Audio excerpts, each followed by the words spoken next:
Sahabat hukum, kita bertemu kembali di acara Politik dan Hukum. Pada siang hari ini kita kedapatan tamu-tamu rekan-rekan dari PT Kapasari Sidoarjo, di mana mereka ini telah mendapatkan perlakuan yang kurang senonoh, artinya ada upaya pihak kas pihak, sehingga mereka ini mencoba bekerja bertahun-tahun. Ketika mau pensiun, tiba-tiba dipindahkan ke bidang lain, yaitu di Tangerang. Maka kurang lebih ada 125 pekerja ini harus tidak ada kepastian hukum dan terkatung-katung, dan ada upaya menghilangkan jasa pensiun. Untuk itu saya ingin bertanya kepada rekan-rekan, Pak, ceritanya gimana kok Bapak tiba-tiba perusahaan memindahkan Bapak ke Tangerang? Alasannya apa, Pak? Alasan daripada perusahaan itu memutasi kita untuk beralih ke Tangerang, Pak. Di mana kita ini sudah usia hampir pensiun, Pak. Nah, kenapa kok harus dipindah ke sana? Bukankah selayaknya kita kalau memang dipindah ke sana itu diberikan pensiun dini, dalam artian seperti itu. Kenapa kok harus dibuang ke sana? Dan ini apakah ada motif-motif dari perusahaan untuk tidak memberikan pertanggung terhadap kita? Ya. Nah, kira-kira berapa teman, Pak, yang sudah tergabung dalam aksi menuntut hak dan kewajiban ini, Pak? Ada berapa teman? Kurang lebih 125 orang. 125 orang. Mereka rata-rata bekerja berapa tahun? Bekerja di atas 20 tahun. 20 tahun. Artinya pihak perusahaan PT Kapasari ini mencoba bapak-bapak ini karena mau pensiun dipindahkan di tempat kota yang lain di Tangerang ya. Kira-kira Bapak bisa menjelaskan apa, Pak, orientasinya perusahaan kok tiba-tiba dipaksakan mau pensiun? Ya wis lah, pensiun tinggal hitungan tahun pindahkan ke Tangerang, itu apa alasannya? Ya mungkin dari pihak perusahaan punya manajemen baru yang disebut daripada menyangoni ke karyawan, lebih baik coba-coba kita mutasi ke Tangerang, apakah dia punya peminatan atau tidak, kemauan atau tidak. Nah, sebetulnya teman-teman tuh mau, tapi yang pasti itu satu, pastikan dulu tempatnya, dan terus fasilitas yang harus dipenuhi sama perusahaan itu apa. Yang artinya tuntutan kita hanya itu, bukan tidak mau untuk menjalankan tugas di Tangerang, bukan. Kita bukan menolak. Nah, yang dikenal semua karyawan itu seperti itu. Saya dengar bahwa fasilitas yang diberikan perpindahan tempat kerja ini jauh dari standar ya, Pak. Tempat penginapannya tidak ada, terus fasilitasnya juga tidak memadai. Seperti apa, Bapak, yang tahu selama ini? Ya, saya pernah di sana itu sekitar 6 hari.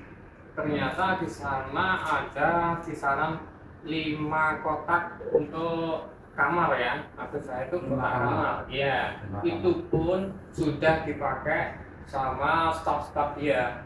Oh, staf yang lama ya? Iya. Nah, sekarang pertanyaannya, PT ini PT yang sama atau bukan? PT yang dulu Bapak bekerja kan PT namanya Kapasari ya? Kemudian di sana PT-nya apa? Kalau di sini PT Kapasari, kalau yang di Tangerang itu PT Nusa Indah Kreasi. Kreasi.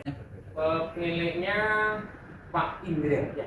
Pak Indra ya? Pak Indra. Oh, artinya karena sistem sudah ya. PT-nya kan itu berbeda ya. PT-nya tadi Kapasari, di sana PT Nusa Indah. Nah, setelah Bapak saat ini bahasanya dirumahkan, apa tanggung jawab bulanan? Apa masih dapat gajian atau dibiarkan begitu saja atau seperti apa? Mulai dari tidak boleh masuk kerja, kita dipulangkan secara paksa. Padahal niat kita sudah dari rumah berangkat kerja, tetapi dihalang sama security untuk tidak boleh masuk ke perusahaan. Oh, di off kan? Maksudnya nggak boleh masuk ke perusahaan seperti apa, Pak? Nggak boleh bekerja, wis pokoknya kamu nggak boleh masuk gitu ya? Iya, tidak boleh masuk. Apa alasannya, Pak? Oh, nggak boleh masuk? Karena kita sudah dimutasi di Tangerang. Dalam artian itu kita sudah menjadi pekerja Tangerang, Pak. Tapi di mana di sana itu tidak ada fasilitas sama sekali. Artinya Bapak dipaksa pindah tempat yang baru, sementara tempat yang baru tidak memenuhi standar yang Bapak harapkan, kan gitu ya, Pak ya? Oh, apakah ada dugaan semacam ya bahasanya itu di PHK tapi secara halus, atau supaya Bapak mundur secara halus ya, supaya nggak minta hak atau bagaimana? Betul sekali. Oh, iya. Coba ini kan perkaranya sudah sempat ke pengadilan ya, PHI ya. Anjurannya di Disnaker apa waktu itu? Anjuran dari Disnaker itu perusahaan diberikan fasilitas untuk berunding, Pak. Tapi Ya. pada kenyataannya tidak sama sekali ada perundingan di sana. Nah, lantas perusahaan naik banding ke PHI. PHI. Ah. Hasilnya seperti apa ketika di PHI? Kalau di PHI itu hasilnya itu kita putusannya itu menang, Pak. Tapi di mana kemenangan itu tidak ada nilai nominalnya.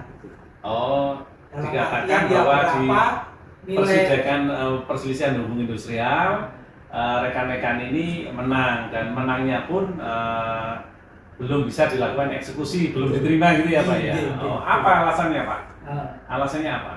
kalau alasannya itu kita juga kurang paham, Pak. Tidak memberikan keterangan secara detail dan konkret, Pak. Iya, Untuk iya. bisa kita jadikan pemahaman agar kita bisa bersosialisasi dengan 125 orang teman ini, Pak. Baik. Artinya ketika menang, tentu pihak perusahaan yang lama kan mengajukan upaya hukum banding ya, Pak? Apa kasasi ya? Kasasi, Pak. Kasasi. Hasilnya seperti apa Pak sekarang? Kalau kasasi itu sampai saat ini kita belum tahu, Pak, hasil yang pasti real, dan sampai saat ini pun belum ada hasil daripada putusan kasasi tersebut, Pak. Terkait kasus teman-teman ini, Bapak punya harapan apa kepada Bapak Menteri Tenaga Kerja? Mau silakan Pak sampaikan. Ya, kami mohon kepada Bapak Menteri Tenaga Kerja agar bisa membantu permasalahan yang sedang kita hadapi di sini. Sudah 3 tahun. Sudah 3 tahun kami di PHK, tapi belum juga sampai saat ini mendapatkan hak kami sebagai pekerja yang ter-PHK. Untuk itu kami juga mohon kepada pemerintah selaku Menteri Tenaga Kerja agar bisa untuk mewujudkan keinginan kami dalam bentuk mencapai tujuan persangon yang kita dapatkan. Ya, memang hak-hak keperdataan rekan-rekan pekerja ini harus diberikan secara proporsional sesuai haknya, sesuai undang-undang. Nah, saat ini sering Pak, warga masyarakat itu meminta langsung ke Pak Jokowi. Kami ingin berharap ke Pak Jokowi. Silakan Pak Jokowi. Ya, saya minta mohon maaf untuk Bapak Jokowi, saya berharap sama teman-teman untuk mengenai PHK sepihak selama berjalan 3 tahun sampai detik ini pihak dari perusahaan belum mengabulkan apa yang kita dapatkan. Yang kita harap sama teman-teman kepada Pak Jokowi untuk membantu masyarakat yang selama ini di PHK belum ada mendapatkan hak-hak keadilan. Iya, Pak. Jadi memang posisi kasus ini Bapak punya hak yang sama di hadapan hukum. Tentu melalui rubrik ini kami ingin menggugat para petinggi yang ada kepentingannya dengan hubungan urusan perguruan harus tampil memberikan hak-hak rekan-rekan supaya sesuai dengan harapan. Karena di hari tua yang diharapkan apa sih Pak? Ya pesangon. Dari pesangon itu kan untuk model usaha, untuk perbaikan itu. Ada Pak yang ingin disampaikan lagi Pak? Monggo Pak. Ini saya Pak Yanuri Oke, sudah bekerja 34 tahun, tapi sampai selama ini ya belum ada tanggapan apa-apa masalah pesangon. Ya. Baik, pemirsa demikian keluh kesah rekan-rekan para buruh pabrik di PT Kapasari ini. Semoga memberikan makna dan dalam diskusi ini ada ketegasan, ada goodwill dari pemerintah. Tentu harapan bersama agar hak-hak keperdataan mereka dilindungi oleh undang-undang ini segera mendapatkan kepastian yang pasti dari regulasi yang ada. Sekian, terima kasih dan salam juang Via Justisia 40.